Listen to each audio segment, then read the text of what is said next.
Hello and welcome to Achiever Site. Dear children, we are continuing with chapter number 2 of class 12 psychology. The name of the chapter is self and personality. और आज हम जो topic begin कर रहे हैं from your NCERT page number 28 and 29. The name of the topic is personality. Last videos में हमने self के बारे में बात की और हमने सारे ही टॉपिक्स कवर कर लिए हैं related to self. Chapter number 2 talks about self and personality. अलग अलग इन दोनों टॉपिक्स को हम पढ़ेंगे. तो जब हम सेल्फ के बारे में बात करते हैं वो सारे वीडियोस आप देख चुके हैं. सेल्फ के साथ ही एक वर्ड कनेक्ट होता है पर्सनैलिटी, जिसको आज के वीडियो में हम डिस्कस करने जा रहे हैं. So let us begin. सबसे पहले जो पर्सनैलिटी वर्ड है वो डिराइव हुआ है from the word persona. It's a Latin word. Roman theatres में जो आर्टिस्ट होते थे वो पर्सोना को यूज करते थे. Persona use to be the mask. जो रोमन थिएटर्स के जो आर्टिस्ट होते थे they use to carry that mask to show the expression. जो कुछ भी वो एक्सप्रेशन दिखाना चाहते होते थे उसके लिए वो मास्क को यूज करते थे और उसी मास्क को पर्सोना बोलते थे. वहीं से ये वर्ड डिराइव हुआ है personality. Because if you focus on this word personality you will see that there is the word persona hidden inside this word. तो यानी कि हमारी जो पर्सनैलिटी होती है वो कहीं ना कहीं एक मास्क के जैसी ही होती है. हम जो कुछ भी दिखाना चाहते होते हैं लोगों को हम वही दिखाते हैं. If you have to introduce yourself to a new person you would not start with all the negative points. You will definitely start with the positive points. You will tell all the good things about your self.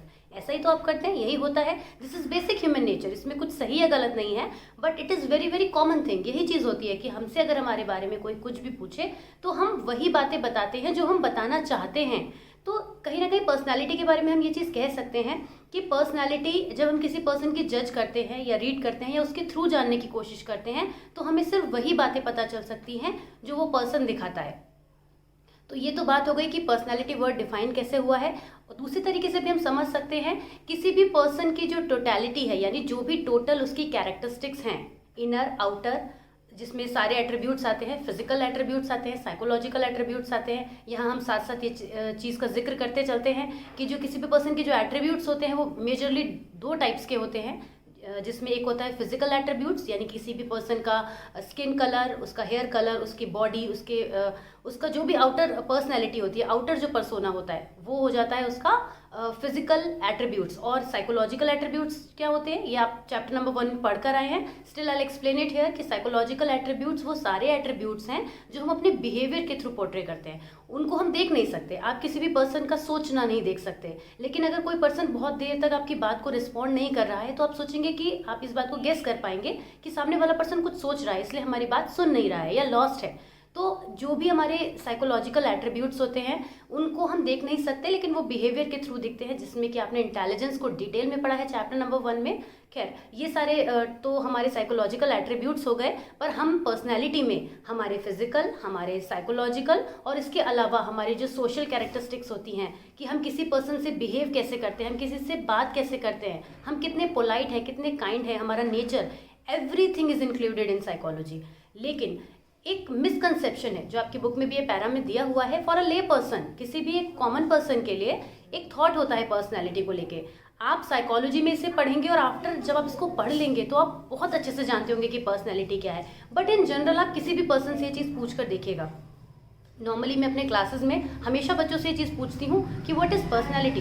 तो in general they also, क्योंकि उन्होंने पढ़ा नहीं होता है, तो in general they also say the same thing कि कोई भी पर्सन जैसा दिखता है वही उसकी पर्सनैलिटी है. क्योंकि हम बाहर की चीज़ों को देख रहे हैं. दैट मीन्स जो हमें नज़र आता है, जो हमें दिखता है, सिर्फ वही पर्सनैलिटी है. यही चीज़ मैंने आपको अभी बोली कि जो हमें दिखेगा, जो नज़र आएगा वही पर्सनैलिटी है. But when you are a psychology student, जब आप साइकोलॉजी में इस टॉपिक को पढ़ रहे हैं तो आप ये जानते हैं कि हम केवल और केवल देखने ही वाली चीज़ों को नहीं पर्सनालिटी में इंक्लूड करते हैं. इसके अलावा भी एट्रीब्यूट्स होते हैं, जो इनर क्वालिटीज़ होती हैं पर्सन की, वो भी हम पर्सनालिटी में इंक्लूड करते हैं, की जाती है. That is a part of personality. हम नहीं करते हैं, ऐसा होता ही है. एनीवे, तो एक ले पर्सन के लिए पर्सनालिटी का कंसेप्ट होता है कि अगर कोई पर्सन बहुत खूबसूरत दिख रहा है तो वो अच्छा इंसान होगा. एक जनरल थॉट है. अगर कोई पर्सन के कॉम्प्लेक्शन को आप पसंद नहीं करते हैं पर्टिकुलरली तो आप उस पर्सन के कॉम्प्लेक्शन को या उसके ड्रेस सेंस को या किसी भी चीज़ को लेके सोचेंगे. एक थॉट आता है जनरल कि वो पर्सन शायद अच्छा नहीं होगा या उसको बोलना नहीं आता होगा. बाहर का जो हमारा आउटर पर्सनैलिटी होती है वो हमें पहले ही किसी पर्सन की नज़र में आती है. मीन्स हम कैसे दिख रहे हैं, हमारी अपीयरेंस कैसी है, हम खुद को कैरी कैसे कर रहे हैं, ये चीज़ें पहले नजर आती हैं। इसीलिए कहते हैं first impression is the last impression. So you should always look good, you should always behave good. पहले जो आप चीज़ें दूसरे के सामने अपनी पर्सनालिटी के थ्रू पोर्ट्रे कर रहे हैं वो बहुत अच्छी होनी चाहिए, क्योंकि कोई भी पर्सन आपको अंदर से बाद में जानेगा, पहले वो आपको बाहर से ही देखता है। तो हम पर्सनैलिटी के बारे में बात करते हैं। अब थोड़ा इसकी डेफिनेशन की तरफ आ जाते हैं। अब हम साइकोलॉजिकल वे में समझने की कोशिश करते हैं कि पर्सनैलिटी की डेफिनेशन क्या है। I am showing it on the screen, you can see. Personality refers to unique and relatively stable qualities that characterize an individual's behavior across different situations over a period of time. Let me repeat. Personality refers to unique and relatively stable qualities that characterize an individual's behavior across different situations over a period of time. इससे हमें क्या चीज़ समझ में आती है कि जो personality होती है किसी भी पर्सन की, वो कुछ हमारे अंदर की कुछ फिक्स्ड, कुछ कंसिस्टेंट, कुछ स्टेबल क्वालिटीज़ होती हैं। अगर आपने कोई काम एक बार किया है या कोई भी kindness for a time being किसी को दिखाई है, you can say that anyone who is faking something would not be a part of the personality. अगर कोई भी पर्सन किसी भी चीज़ को कांस्टेंट करता है, कंसिस्टेंसी से करता है, कई बार हमें उसके नेचर में वो चीज़ देखने को मिलती है, तो डेफिनेटली वो एट्रीब्यूट उसकी पर्सनैलिटी का पार्ट होगा। कैसे समझ सकते हैं इसको? एग्जाम्पल से समझ सकते हैं बेटर तरीके से कि मान लीजिए कोई पर्सन जो है वो बहुत गुस्सा करता है। गुस्से वाला एग्जाम्पल हम ले रहे हैं यहाँ पे। मान लीजिए कोई पर्सन बहुत ज़्यादा गुस्सा करता है, तो वो डिफरेंट सिचुएशन में किसी भी बात पर रिएक्ट कर देता है, या बहुत जल्दी उसको गुस्सा आ जाता है। तो ऐसे पर्सन की पर्सनैलिटी में जो एंगर इशू है वो इंक्लूडेड होगा। लेकिन अगर कोई पर्सन हमेशा नॉर्मल रहता है, चिल्ड आउट रहता है, बट किसी पर्टिकुलर सिचुएशन में अपना कंट्रोल लूज कर देता है, once in a blue moon, वो ऐसा पर्सन है नहीं, बहुत ही कूलर, काम और रिलैक्स पर्सन है, लेकिन फिर भी किसी सिचुएशन में वो ऐसा बिहेव कर देता है, तो वो उसकी पर्सनैलिटी का पार्ट नहीं है। समझने की कोशिश कीजिएगा कि वो उसकी पर्सनैलिटी का पार्ट नहीं है। वो कभी कभी हम वो हमारे बिहेवियर के कुछ और एस्पेक्ट्स होते हैं जिनको हम और डिटेल में आगे पढ़ेंगे, आगे आपके सामने आएंगे, आप साइकोलॉजी पढ़ते हैं तो, लेकिन वो उसकी पर्सनैलिटी का परमानेंट पार्ट नहीं है, क्योंकि हमने उसे किसी एक पर्टिकुलर सिचुएशन में ऐसा करते हुए देखा है, राइट। तो पर्सनैलिटी के अंदर जो भी हमारे एट्रीब्यूट्स आते हैं, जो कोई भी हमारे एट्रीब्यूट्स हैं, वो रिलेटिवली परमानेंट होते हैं। एक ये पॉइंट हमें यहाँ से मिल भी जाता है अबाउट पर्सनैलिटी। अब हम बात करते हैं पर्सनैलिटी की कुछ कैरेक्टरिस्टिक्स के बारे में। I am showing here on the screen. आप देख सकते हैं कि पर्सनैलिटी की कुछ कैरेक्टरिस्टिक्स हैं, आपकी बुक से ही वो चीज़ें लेते हैं। सबसे पहला जो पॉइंट यहाँ पर आता है, personality has both physical and psychological components.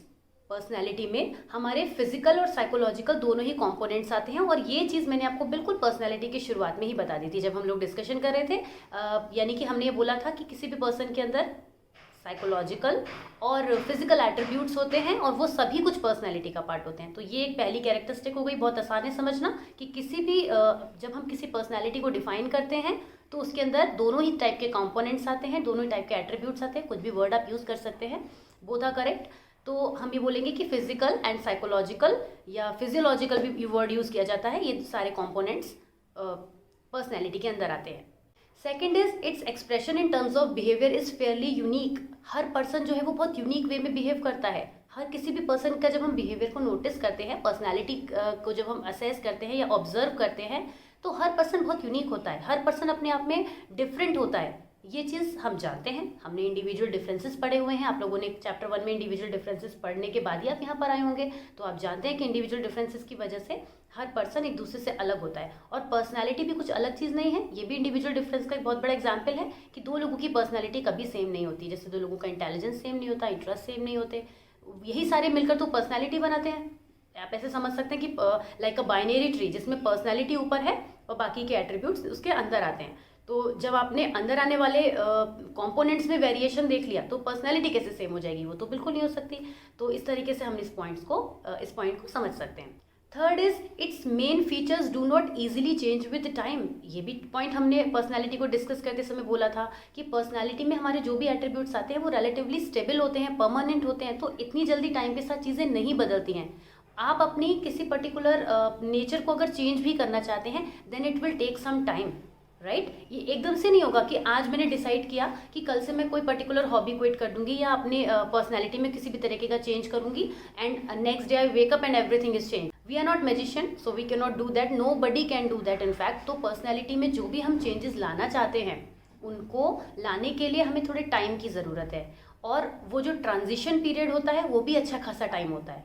अगर कोई चीज़ चेंज भी हो रही है तो वो भी एक अच्छा खासा टाइम लेती है। कोई पर्सन जो बहुत एक्सट्रोवर्ट होता है और कुछ टाइम के बाद हम नोटिस करते हैं कि वो बहुत अकेला रहने लगा है, सॉलिट्यूड में रहने लगा है, इंट्रोवर्ट हो गया है, तो वो ओवरनाइट ये चीज़ भी नहीं हुई होगी। It takes a lot of time, it requires a lot of situations because of what it happens. तो कहने की बात मोटी मोटी यही है कि जो थर्ड पॉइंट है वो यही कहता है कि पर्सनैलिटी में जो चेंजेस आते हैं वो ओवरनाइट नहीं आते हैं, it takes a lot of time. इसके बाद हम फोर्थ पॉइंट पर आते हैं विच सेज कि जो हमारी पर्सनैलिटी होती है वो बहुत डायनामिक होती है। Dynamic means what? Means it may change due to the external और इंटरनल फैक्टर्स या सिचुएशनल डिमांड्स की वजह से भी कई बार हमें अपनी पर्सनैलिटी को चेंज करना पड़ता है। जैसे कि आप अपने फ्रेंड्स के साथ जब बिहेव करते हैं तो आप बहुत अलग आपका तरीका होता है। अगर आप अपने टीचर्स के साथ थोड़ी देर बैठते हैं तो आप चाहे ना चाहे आपको फॉर्मल टॉक्स करनी पड़ती हैं, होता है ना ऐसा।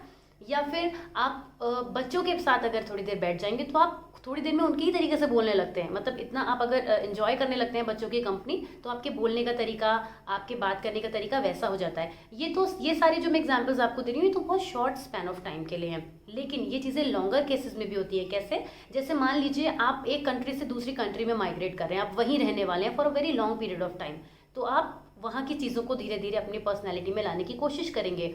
या फिर आपको मज़ा आ रहा है, आपको अच्छी लग रही है वो चीज़ें, तो भी आप अपने अंदर डेवलप करने की कोशिश करेंगे। और बाकी तो एनवायरनमेंट हमेशा ही इतना पावरफुल होता है कि वो आपके अंदर वो सारी चीज़ों को फिट कर ही देता है। तो पर्सनैलिटी में हमारे चीज़ें सिचुएशनल डिमांड्स की वजह से भी बदल जाती हैं। ये इसलिए हम कह सकते हैं कि जो हमारी पर्सनैलिटी होती है वो बहुत डायनामिक होती है। अब हम थोड़ी सी जनरल बात करते हैं कि अगर हम किसी पर्सनैलिटी को रीड करना जान रहे हैं या हम किसी को समझ पा रहे हैं, अंडरस्टैंड कर पा रहे हैं, तो उससे हमें फ़ायदा क्या होता है? क्यों पर्सनैलिटी का असेसमेंट ज़रूरी है? आखिर क्या ज़रूरत है? ज़रूरत ये होती है कि अगर हम किसी पर्सन को अंडरस्टैंड कर पाते हैं, उसकी पर्सनैलिटी को रीड कर पाते हैं, उसको समझ पाते हैं, तो हम उस पर्सन को उसी हिसाब से डील कर पाते हैं। जनरल लाइफ में हमें इस चीज़ की बहुत ज़रूरत होती है क्योंकि कई बार हमारे बहुत सारे रिलेशंस होते हैं, इंपॉर्टेंट रिलेशंस होते हैं, जहाँ पर अगर हम किसी पर्सन की पर्सनैलिटी को रीड कर पा रहे हैं, समझ पा रहे हैं, अंडरस्टैंड कर पा रहे हैं, तो हम उन रिलेशंस में बहुत अच्छे से कैरी कर सकते हैं। वो रिलेशंस हमारे फ्रेंड्स से हो सकते हैं, हमारी फैमिली में हो सकते हैं, हमारे सोशल वर्ल्ड में हो सकते हैं, राइट। अगर हम यही नहीं समझ रहे हैं, आप एक बिजनेस करने जा रहे हैं लेकिन आप ये नहीं समझ रहे हैं कि जो पब्लिक की रिक्वायरमेंट है, डिमांड है, वो क्या है, किस किस तरह के लोग हैं जो आपके वर्क में होने चाहिए, अगर आप उस चीज़ को अंडरस्टैंड नहीं कर पा रहे हैं तो आप अपने वर्क में उस चीज़ को बहुत अच्छे से नहीं कर पाएंगे, आपको प्रॉब्लम आएगी। तो इस तरह से जो पर्सनैलिटी का असेसमेंट होता है वो हमारे लिए बहुत इंपॉर्टेंट होता है। आगे की वीडियोस में जब हम पर्सनैलिटी के बारे में डिटेल में पढ़ेंगे, थ्योरीज पढ़ेंगे, असेसमेंट पढ़ेंगे, तब ये चीज़ें हमें बहुत अच्छे से क्लियर होंगी। ये फिलहाल के लिए हमें आज के वीडियो में इतना ही आपको एक्सप्लेन करना था कि पर्सनैलिटी क्या होती है और इसकी कैरेक्टरिस्टिक्स क्या होती हैं, which were on page number 28 and 29 of your NCERT book. I hope कि आपको वीडियो समझ आया होगा। हमने आपकी बुक से ही पढ़ा है, आप साथ में बुक लेकर इस चीज़ को पढ़ा करिए तो आपको बहुत आसानी से समझ में भी आएगा, अच्छा भी लगेगा, एंजॉय भी आप करेंगे। और अगर कोई क्वेश्चन इसके बाद आपके पास है तो then please drop in the comment section below because I will be helping you there only. So stay in touch with us, follow us on Instagram and also subscribe to our channel if you have not done it yet. Keep showing your support. Thank you so very much for everything. Thank you so much. God bless you all. See you soon in the next video. Till then, take care. Bye bye.